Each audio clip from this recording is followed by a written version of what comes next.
अगर मेरे चैनल को ब्लॉक करने की वजह से या ओवरऑल जितने भी चैनल ब्लॉक हुए हैं उनको ब्लॉक करने की वजह से इंडिया और पाकिस्तान के दरमियान जो टेंस माहौल है, जो एक टेंस एक सिचुएशन बनी है, ये कम होती है, हालात नॉर्मलाइज होते हैं, तो ये मेरा चैनल रियल इंटरटेनमेंट टीवी इस तरह का एक नहीं 10 नहीं 100 चैनल इंडिया पाकिस्तान के रिलेशन के ऊपर मैं कुर्बान करने को तैयार हूँ। अब ये पहलगाम अटैक हुआ है तो इसमें अगर आप चीजें नोट करें, चाइना ने पाकिस्तान को असला देना शुरू कर दिया बिना मांगे। अमेरिका ने चाइना को देना शुरू कर दिया, इंडिया को सॉरी। अब रिलैक्स होकर सोचो, जंग अमेरिका की और चाइना की है, टैरिफ वॉर के बाद ये जंग हो रही है। अब इन दोनों ने अपने अपने पहलवान खड़े किए, यार ये मेरा लेट्स फाइट। होगा क्या? दोनों मुल्कों का नुकसान हो जाएगा। अगर इंडिया को इस टाइम जंग जो है ना बिल्कुल रास नहीं आती, क्योंकि इंडिया तरक्की कर रहा है। जो मुल्क जंग करता है वो 10 साल 20 साल पीछे आ जाता है। अफगानिस्तान ने सीधा सीधा बता दिया है कि वो कुछ होएगा तो इंडिया के साथ खड़ा होगा। इससे ज्यादा क्या होता है? आपकी फौज बॉर्डर पे है और अफगानिस्तान ने आपके बॉर्डर पे अटैक कर दिया, इसका क्या मतलब है? और एटम बम चलेगा, सिर्फ एक काकरोच बचेगा क्योंकि उसका व्हाइट ब्लड है, बाकी तो सारे मर जाएंगे, तो दुनिया में काकरोच हो जाएंगे। तो काकरोचों को फायदा देना हम नेट बम चला के। चाइना का क्या जाएगा? पैसा। अमेरिका का क्या जाएगा? पैसा। अवाम मरेगी, जलील होगी, कहाँ की? इंडिया की, पाकिस्तान की। इंडियन अवाम सीरियस है, उन्होंने एक बात लेकर उसके पीछे लगे कि जंग करो, और पाकिस्तानी अवाम है यहाँ पे ना कारोबार है, सीधी सी बात है। गंदम है, अब जरी मुल्क है, गंदम का रेट कोई नहीं है, वो क्या लफ्ज कहते हैं, फ्रस्ट्रेटेड है अवाम यहाँ पे। ये अवाम मीम्स बना रही है और हमारी अवाम सोच रही है कि जंग हो क्यों नहीं रही। इसको ये भी नहीं पता कि जंग होएगी तो उसका असर क्या होता है, कितना नुकसान होगा। ठीक है। ये मीम्स बना रही है कि जी इतनी गर्मी में कोई शादी नहीं रखता, इंडिया ने जंग रखा। नमस्कार, मैं हूं गीतम नादल और आप देख रहे हैं नेशन व्यू। दोस्तों, दुनिया में जो हिंदू धर्म और मुसलमान धर्म और ईसाई धर्म, यही सबसे बड़े धर्म हैं और सबसे ज़्यादा कम्युनिटी ईसाइयों की, दूसरे नंबर पर मुसलमानों की, और मुसलमानों के लगभग 56 और 57 देश हैं। लेकिन किसी के पास एटम बम नहीं है सिवाय पाकिस्तान को छोड़कर। और पाकिस्तानी जो हुक्मरान बार बार ये परमाणु वाली धमकी देते हैं, कोई बात थोड़ी सी भी हो जाए कि हम परमाणु चला देंगे, हम परमाणु बम फोड़ देंगे, इसी को लेकर वहाँ की जनता, वहाँ की जो आवाम है, परमाणु बम के बारे में अपने में क्या सोचते हैं और क्या अपने हुक्मरानों के बारे में कह रहे हैं, आइए वीडियो देखते हैं। बिजनेसमैन है, वो ओपनली नहीं कहता, अच्छा, अंदर खाते करता है। और चाइना अंदर खाते लड़ना चाह रहा है अमेरिका से। अमेरिका को पहले उसने अपनी ट्रेड की पावर दिखाई है, अब वो अमेरिका को अपने असले की पावर दिखाना चाह रहा है। मरेगा तो इंडिया और पाकिस्तान।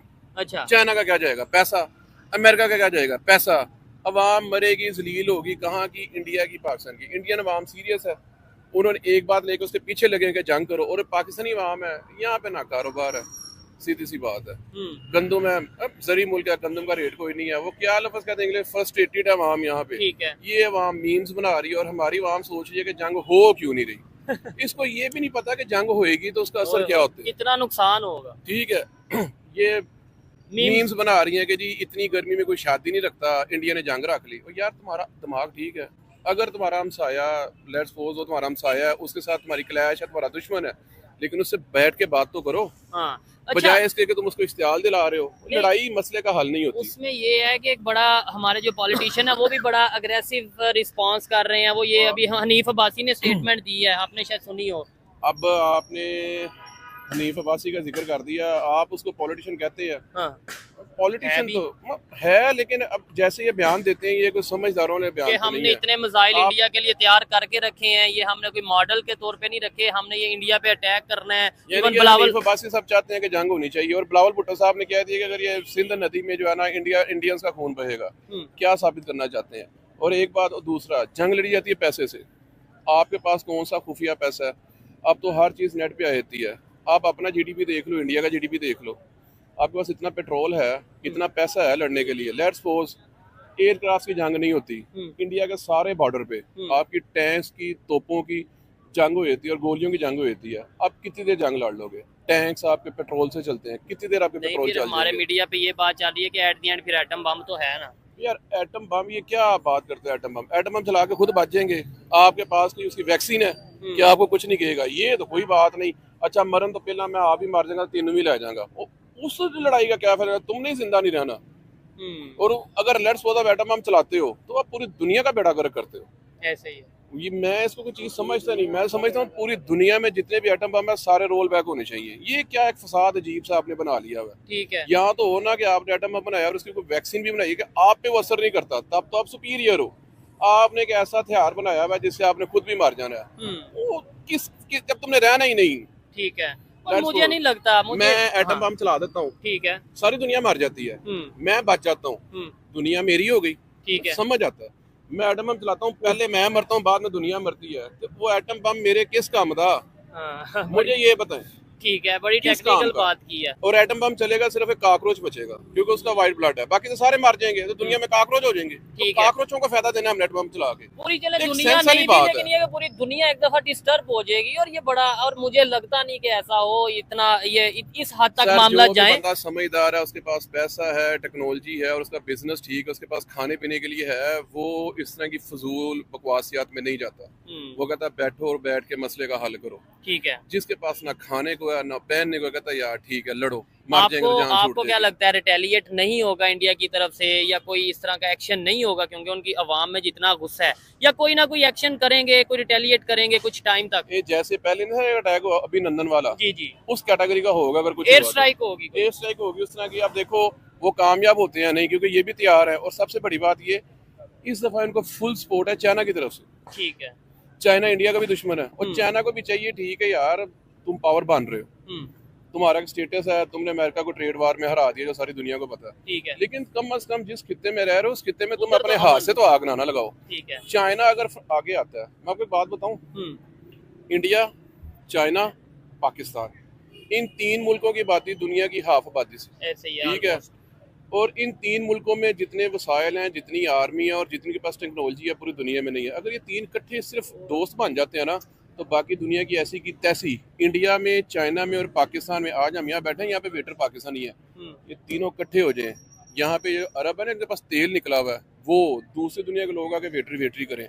इंडिया में जो ठेले लगाते हैं ना, वो दूसरी दुनिया का है। अगर ये तीन मुल्क इकट्ठे हो जाए, यानी अंग्रेज आके इधर ठेले लगाएं, जाहिर बात है। जब ये तीन आप इंडिया को, चाइना को और पाकिस्तान को इकट्ठा करें जरा, और अपने ज़हन से सोचे कितनी बड़ी आर्मी बनती है, कितनी बड़ी इकोनॉमी बनती है, इस्लामिक पावर होते हैं, और हर चीज़ है जो हमारे पास है वो इंडिया के पास है, जो इंडिया पास नहीं है, जो इंडिया के पास है वो चाइना पास नहीं है, जो चाइना के पास है हमारे पास नहीं है। अब जब हम तीनों मिल जाएंगे तो हम पूरा एक मुरक्कब बन जाएंगे। हमारे पास हथियार भी होगा, एजुकेशन भी होगी, पैसा भी होगा, मैन पावर भी होगा। हम दुनिया को अपने इशारों पे नचाएंगे अगर ये तीनों इकट्ठे हो जाएं। कौन सी ऐसी पावर्स हैं जो कहती हैं कि तीन इकट्ठे ना हो? एक घर में तीन भाई रहते हैं, ये बड़ा भाई, ये छोटा भाई, ये छोटा भाई। नहीं, इधर सॉरी मैं आपकी बात काट रहा हूँ। इधर एक चीज मैं ये कहना चाहूंगा कि ये बहुत से लोग कहते हैं, और मैं बचपन से सुनता आ रहा हूँ कि भाई अगर इंडिया पाकिस्तान इकट्ठे हो जाएं, या चाइना का तो इतना नहीं जिक्र किया जाता, लेकिन इंडिया पाकिस्तान इकट्ठे हो जाएं तो पूरी दुनिया के ऊपर हुकूमत कर सकते हैं, रूल कर सकते हैं। लेकिन फिर ये कौन लोग हैं जो ऐसा होने नहीं देते? और सेकेंडली ये जो मजहब की बात आ जाती है ना, उधर बहुत सी चीजें फिर जो हैं वो दुश्मनी या नफरत की तरफ जाती हैं। जैसे लेट्स सपोज अगर देखा जाए हिंदू है उसे मार दो, जैसे अभी पहलगाम में भी ऐसे ही हुआ। तो आपको लगता है अब हिंदू सोचेगा कि मुसलमान के साथ मैं इकट्ठा हो जाऊं? और इवन हमारे इधर से कोई भी, आप हैं या कोई लीडर है, कोई सियासतदान है, कोई जर्नल है या कोई भी, वो ये स्टेटमेंट दे दे कि हिंदू मुस्लिम दो है ये अलग लोग हैं, ये हम इकट्ठे रह नहीं सकते, या कुछ ऐसी स्टेटमेंट दे दे, तो वो हिंदू साथ कहेंगे? अगर आप हिस्ट्री स्टडी करें ना, तो हिंदू और मुस्लिम इकट्ठे रहते रहे हैं, तब तो इन्हें मसला नहीं होता था। ये इन दोनों को अलग किया गया। जब सब कॉन्टिनेंट पे पूरा कब्जा करना था ना, तब इनके अंदर जुदाइयां डाली गई हैं। उसके बाद इस पे कब्जा हुआ।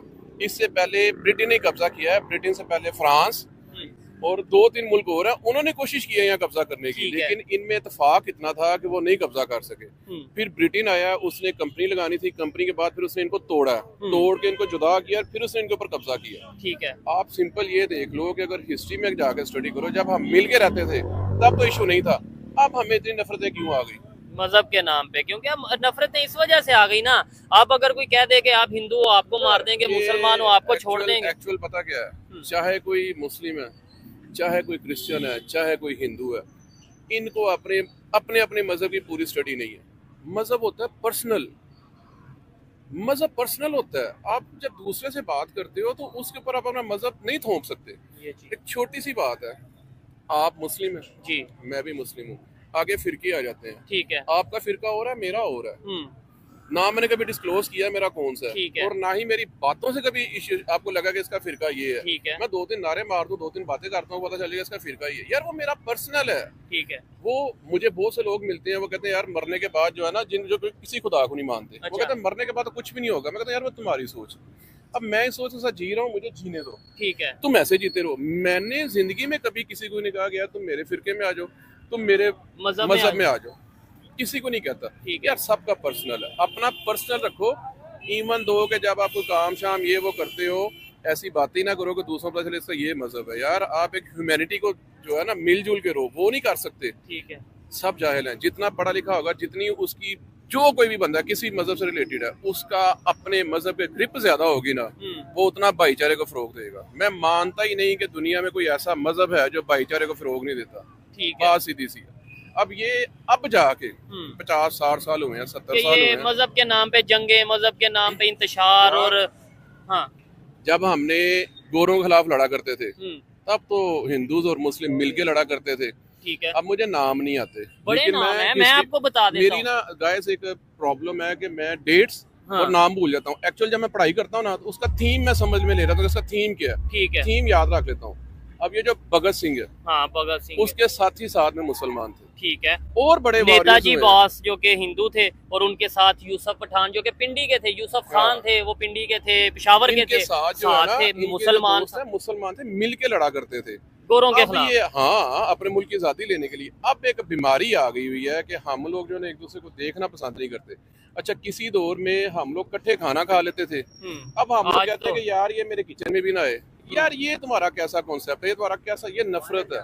ठीक है। लेकिन सिर्फ- बाहर मैंने अच्छा, आपने एक भी और विजिट किया होगा फॉरेन कंट्री का, बल्कि मैं किया है। ना हाँ। एक पानी पीना का वाटरफॉल ड्रिंक, मैं यहाँ पे रख के पानी पी लेता हूँ। मैं किसी रेस्टोरेंट में चला गया तो वहाँ जाके था और एक गिलास था, तो मैंने कहा यार ये हम 4-5 बंदे बैठे हुए हैं, वो क्रिश्चियन है, ये सरदार जी है, ये मैं हूँ, ये पता नहीं कौन है, तो यार ये पानी एक गिलास। तो मेरे सरदार जी का काका इन रख के पी लिया पानी, और मेरे मुंह पे गिर गया, कहता पिएगा प्रैक्टिस हो जाएगी। अच्छा, वहां हम कर लेते हैं।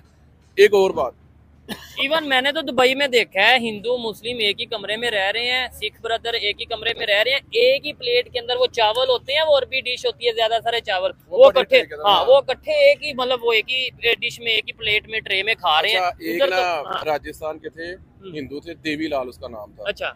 वो कोई कोकड़ा सब्जी है, हम्म। स्पाइसी, क्योंकि गोश्त कम खाते हैं वो, हम्म। तो सब्जी के अंदर ये ना मसाले ऐसे डालते हैं, कमाल बना देते हैं।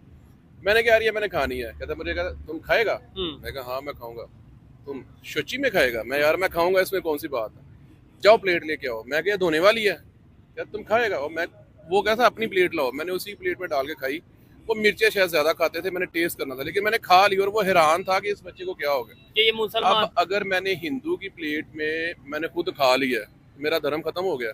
अच्छा, अब आ जाते हैं धर्म पे। मुझे बताएं कि मैं अगर लेट्स सपोज ये भाई बैठा हुआ, जी, गुस्सा नहीं करना, ठीक है। मैं इस भाई को पिंच आउट करता हूँ कि ये भाई लेट्स सपोज का मजहब कोई भी है, हाँ। इससे सलाम नहीं लेना, इससे ये नहीं करना। अब है। मेरे पे आ जाओ, मुझे बताओ, मैंने फजर की तहज्जुद पढ़ी, नमाज पढ़ी, मैंने नमाजें पढ़ी, उसके बाद मेरे सर से लेके पाँव तक देखो क्या मैं मुसलमान नजर आ रहा हूँ, क्या मेरे जिस्म की सफाई है मुसलमान फिर को। उसके बाद जो आप कारोबार करते हैं, क्या वो आप ईमानदारी से कर रहे हैं? आप लोगों से जिस तरीके से मिलते हैं, यानी कि इखलाक आपका बेहतर है, आप लोगों से गुस्से, इखलाक, हाँ। उसके बाद आपने मिलावट नहीं करनी। तो ये सब सिंपल चीजों सी पे हम गौर नहीं करते। छोटी सी बात है, ये आम रूटीन में पढ़ा जाता है, कहा जाता है, हम लोग तो इस पे लतीफे बनाते हैं कि आप बाजार चले जाओ ना होलसेल के, तो है। वहाँ पे हर दुकान का नाम मक्का मदीना के नाम पे होगा और हाजी साहब होंगे बिस्मिल्लाह। बिस्मिल्लाह के नाम पे होगा, हाँ? हाँ, और खालिस चीज नहीं मिलेगी आपको। आप पाकिस्तान में हैं, हाँ। ईमानदारी से बताएं कितनी को दफा खालिस दूध पिया आपने? मेरा नहीं ख्याल कि आम पाकिस्तानी को खालिस दूध की पहचान भी होगी, अपने उसके देहात टेस्ट में ही पता जब होगा। होते हैं तब तो खालिस दूध खुद ही भैंस से, मतलब देहात कि में वो पी लिया, शहरों में नहीं, उधर तो मुझे लगता है कि शहरों में आपका खाना सारा 2 नंबर है, ऐसा ही है। आपकी हर चीज 2 नंबर है। हाँ। इवन दो कि मुझे ऑर्डर आ गया कि फूल गोभी चाहिए, मैं फूल गोभी ढूंढने चला गया, मेरी फूल गोभी का काम नहीं, मैं पपाया का सेलर हूँ, ठीक है। ढूंढने चला गया तो वहाँ पे गंदा नाला नहीं सेम, इसका पानी लग रहा था। मैं कि यार ये पानी जमीन में जाता है, इसकी रूट से पानी सक करती है, ऊपर जाती है, ऊपर जाए गोभी तैयार और मुख्तलिफ सब्जी तैयार होती है। कहता है यार बड़ा पावर वाला पानी है। मैं कि यार ये पेशाब है और इंसानी फुजला है, और यार ये फिल्टर हो जाता है, सारी सब्जी सारे शहरों में वो खा रही है, इसलिए हमारे अंदर वो अच्छा जब वो पानी जाता है ना जमीन में, जमीन से चलो फिल्टर होकर ऊपर जाता है, लेकिन जो बैक्टीरिया है वो नहीं मरता। ठीक है। बैक्टीरिया सब्जी के अंदर चल जाता है और वो सब्जी हम लोग खाते हैं, इसलिए हमारे यहाँ पे गुर्दों की और हेपेटाइटिस की शरह बहुत ज्यादा बढ़ती नजर आ रही है। खैर, बड़ा अच्छा लगा मीर अली टिल्लू भाई। ये हमारी सोच होगी, जब ये हमारी सोच होगी, वो हिंदू है, वो सिख है, वो क्रिश्चियन है, और खुद भी हम अपने दीन पे अमल नहीं करते, 2 नंबर काम हम करते हैं। अच्छा, किसी भी लेदर कंपनी में चले जाएं, आज मैं आपको बताता हूँ, ये जब चमड़ा साफ करते हैं ना, चमड़े के अंदर ना छोटे छोटे चिचड़े होते हैं, ठीक है, उसको साफ करते हैं, उस चिचड़े गर्म करते हैं, उसका बन जाता है तेल। वो तेल फिर इतने ड्रमों में बेचते हैं, वो ड्रम ला के फिर 20-16 लीटर की कैंस बना के सेल करते हैं और उनमें पकाते हैं खाना। यहाँ पे आपका दीन किधर जाता है? ठीक हो गया। हाँ। खैर, यहीं पे इस प्रोग्राम को वाइंड अप करते हैं। टॉपिक से हमने स्टार्ट किया, यूट्यूब चैनल जो ब्लॉग होते नजर आ रहे हैं उसके ऊपर भी बात की, जो मेरी ओपिनियन थी मैंने आप तक पहुंचाई। मजीद जो फर्दर जो भी चीज जी, नेवर लूज होप। आपका जो जुनून है वो बड़ा जबरदस्त है, क्योंकि 2 दफा मैं ऑडियंस को बता दूं कि मैं बीमार होता था जी, लेकिन मैं फिर भी आता था इस बंदे का जुनून देखे। यार आज मेरी आप आवाज देख रहे हैं, आज भी मेरा गला खराब है, ठीक है, इस बंदे का जुनून है, मैं कोई बात नहीं चाहता हूँ, इसके साथ वीडियो करता हूँ। आपका जो जुनून है, आपकी ऑडियंस आपको नहीं छोड़ेगी, बिल्कुल ये मैं आपको कह रहा हूँ। ऐसे ही देखा दोस्तों, पाकिस्तान की जो जनता है, पाकिस्तान की जो अवाम है, वो अपने ही हुक्मरानों से परेशान है, क्योंकि ये जो पाकिस्तानी हुक्मरान हैं, बात बात पे कहते हैं कि हम परमाणु बम चला देंगे, हम परमाणु संपन्न देश हैं और हमने ये परमाणु बम अपनी शब बारात में रखने के लिए नहीं रख रखे हैं, ये हम भारत की ऐसी तैसी कर देंगे और सारी दुनिया में जो हमसे छेड़ेगा हम उसको परमाणु बम से फोड़ ही देंगे और नष्ट कर देंगे। ऐसी जो बातें हैं वो वहाँ की आवाम को भी नहीं पसंद है, क्योंकि वहाँ की आवाम जो परेशान है, ना रोटी है, ना कपड़ा है, ना मकान है, ना कोई देश किसी भी तरह की कोई तरक्की नहीं कर रहा है, सिर्फ वहाँ की आवाम को उलझा के रखा हुआ है। और वहाँ की आवाम भी अपने हुक्मरानों की इन्हीं बातों में आ जाती है, क्योंकि बहुत जज्बाती कौम है ये जो मुसलमान हैं, इनका जज्बा और ईमान बहुत ही हाई फाई होता है, थोड़ी देर में तैस में आ जाते हैं और सब कुछ भूलकर बस लड़ने और मरने की बात करने लगते हैं। लेकिन जो वहाँ का एक थिंक टैंक है, समझदार जो लोग हैं, वो परेशान हैं इससे, और इनके पास तो आधी किलो, पाव किलो और 100-100, 200-200 ग्राम के भी बम हैं। सुनकर बड़ी हंसी आती है, लेकिन ये जो परमाणु बम है वो इतना आसान नहीं है किसी पर चला देना।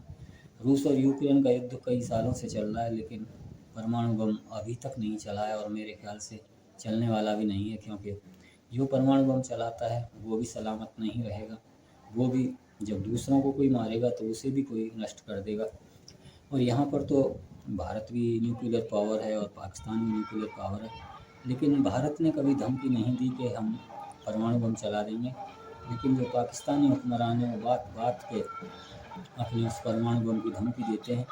और लड़ने की क्षमता तो भारत से इनकी है नहीं, लेकिन ये जो करते हैं, जो आतंकवादियों के द्वारा भारत को छेड़ने की कोशिश करते हैं, भारत को नुकसान पहुंचाने की जो कोशिश करते हैं, इससे होने वाला तो कुछ है नहीं, लेकिन बस एक थोड़ी सी परेशानी इन्होंने खड़ी करके रखी हुई है और इसी का नतीजा है जो हमारे प्रधानमंत्री जी ने, हमारी जो सेना है उसने ऑपरेशन सिंदूर किया है और एक थोड़ा सा 10-22 मिनट में सारे पाकिस्तान को तहस नहस कर दिया और देखते रह गए। अब मैं कहता हूँ कि इनका परमाणु बम कहाँ चला गया, कहाँ रखा हुआ है ऐसा, लेकिन ये सब कहने की बात है। ये परमाणु बम कभी ना ही चला सकते हैं और चलाने का तो उनको नंबर ही नहीं आएगा। अगर हमारी सेना को अगर कह दिया जाए तो मेरे ख्याल से 2 घंटे में सारा पाकिस्तान नष्ट हो जाएगा, पता नहीं चलेगा पाकिस्तान कहाँ गया। लेकिन हमारी कोई ऐसी इच्छा नहीं है कि हम पाकिस्तान को इतना बड़ा नुकसान पहुँचाएँ। हम तो सिर्फ उस आतंकवाद के ख़िलाफ़ हैं जो इंसानियत को रौंदता है, इंसानियत का खून करता है, और ऐसा भारत कभी होने नहीं देगा। ये मोदी जी की प्रतिक्रिया है और वो करके भी दिखाया है। तो वीडियो कैसा लगा कमेंट सेक्शन में ज़रूर बताएं। धन्यवाद, मिलते हैं अगली वीडियो में। नमस्कार, जय हिंद, जय भारत।